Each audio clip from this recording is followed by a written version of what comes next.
एक समय की बात है। एक घने जंगल में अनेक जानवर रहते थे।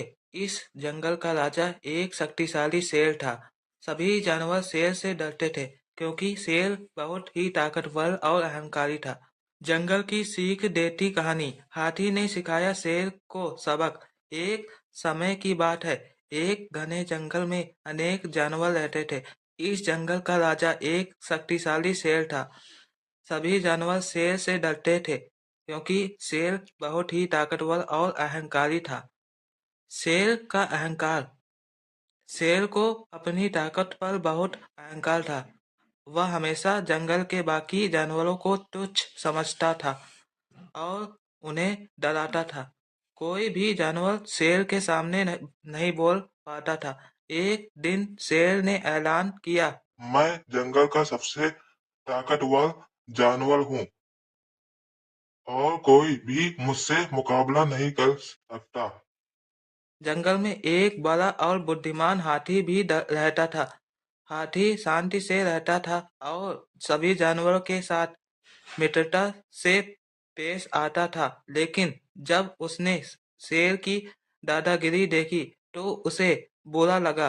हाथी ने सोचा कि उसे शेर को उसकी गलती का एहसास कराना चाहिए। चुनौती और मुकाबला। हाथी ने शेर के पास जाकर कहा, शेर राजा, क्या तुम सच में सबसे ताकतवर हो? शेर ने गर्व से कहा। हाँ, मैं सबसे ताकतवर हूँ। हाथी ने शेर को चुनौती दी।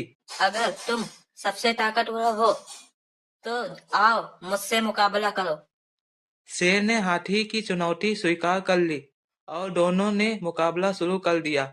शेर ने अपनी पूरी ताकत लगाई, लेकिन हाथी की ताकत के सामने वह टिक नहीं पाया।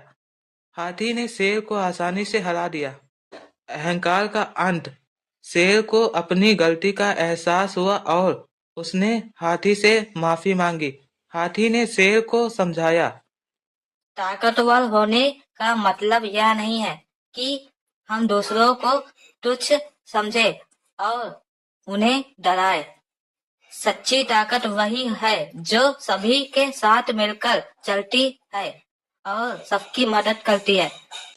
उस दिन से शेर ने अपने अहंकार को छोड़ दिया और सभी जानवरों के साथ मिलकर रहना शुरू कर दिया। जंगल में शांति और सौहार्द का माहौल बन गया। इस घटना ने जंगल के जानवरों को एक महत्वपूर्ण सबक सिखाया कि सच्ची ताकत वह है जो दूसरों की मदद और दूसरों की मदद और साथ में चलने में होती है। कहानी से सीख। इस कहानी से हमें यह सीख मिलती है कि अहंकार हमेशा विनाश की ओर ले जाता है, जबकि मित्रता और सहयोग से हम सब मिलकर सुखी रह सकते हैं।